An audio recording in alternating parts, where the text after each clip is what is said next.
October 27, 1962. Deep beneath the Caribbean Sea, 3 Soviet officers stood around a table, arguing. Their submarine had been detected.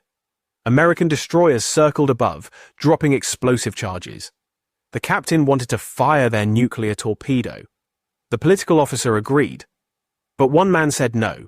His name was Vasily Arkhipov. And with that single word, he saved the world. To understand how close we came to nuclear war, we need to go back 2 weeks earlier. October 14th, an American U-2 spy plane photographed something terrifying in Cuba.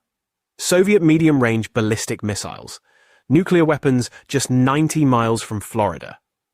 President Kennedy was shown the photos 2 days later. The room fell silent. For 13 days, the world would teeter on the edge of a nuclear war.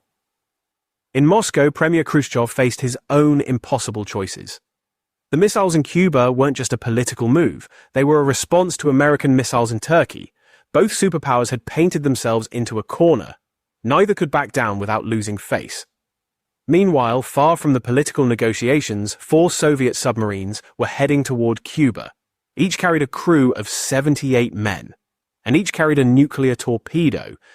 These weren't ordinary submarines. They were Foxtrot-class diesel boats, designed for stealth. But there was a problem.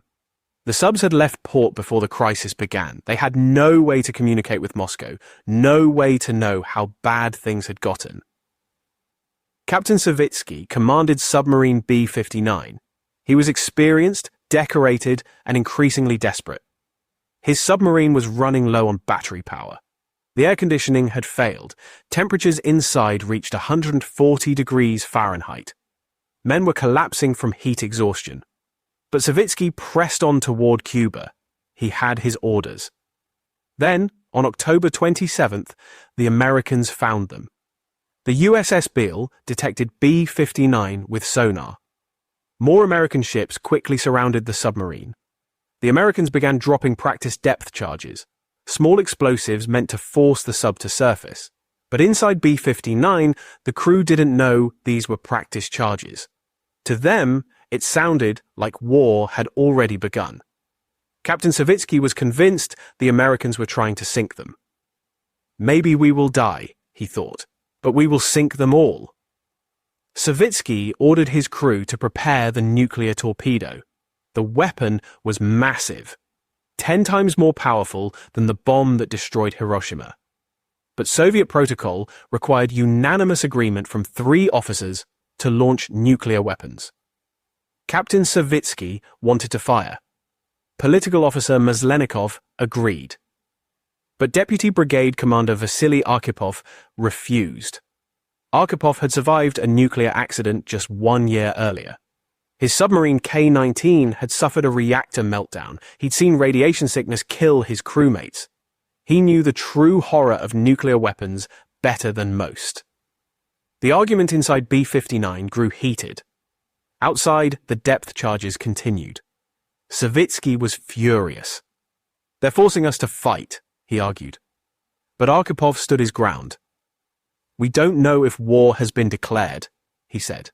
"We need to surface and establish communication with Moscow." The debate raged for what felt like hours.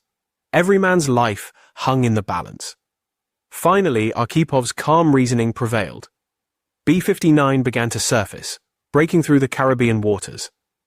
American sailors watched nervously as the enemy submarine appeared. Both sides could see each other now, weapons trained, but nobody fired.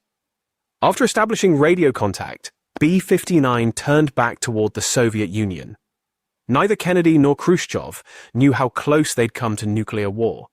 The crisis would continue for several more days. Eventually, both leaders found a face-saving solution. The Soviets removed their missiles from Cuba. The Americans secretly removed theirs from Turkey. But for decades, the world didn't know about Vasily Arkhipov. His role in preventing nuclear war remained classified. It wasn't until the 1990s that his story finally came to light. Thomas Blanton, a Cold War historian, called him the man who saved the world. If that torpedo had been fired, it would have triggered immediate retaliation. Soviet ships in the Caribbean would have been obliterated. Moscow would have felt compelled to respond with their own nuclear strikes. Within hours, the world's major cities could have been in flames. Instead, one man's courage and clear thinking prevailed. Arkhipov died in 1998, still largely unknown to history. He never sought recognition for his decision. He was just doing his duty, he said. But his wife understood the weight of what he'd done. "I will die," she said, "but I will not live to see the next war." The Cuban Missile Crisis taught the world how quickly miscommunication can lead to catastrophe. Both superpowers installed direct communication lines afterward. They realized that in the nuclear age, enemies must be able to talk. Today, Vasily Arkhipov is finally getting the recognition he deserves. His story reminds us that history often hinges on the courage of ordinary people. One man in one submarine at one critical moment chose peace over war. And because of that choice, we're all here today.